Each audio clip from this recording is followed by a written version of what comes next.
to make a 2D particle system explosion. Right-click in the Unity hierarchy. Effects. Particle System. And name it. Reset the transform component.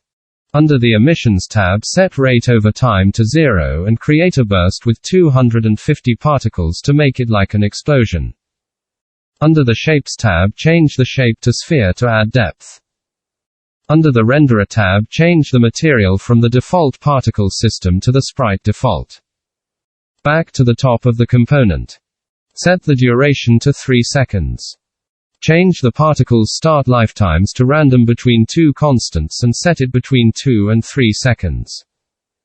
Change the start speed to random between 2 constants and set it between 18 and 25. Change the start size to random between 2 constants. And set it between 0.05 and 0.3. Change the start rotation to random between 2 constants and set it between 0 and 360 degrees. Change the start color to random between 2 colors and set one to red and the other to somewhere between red and white.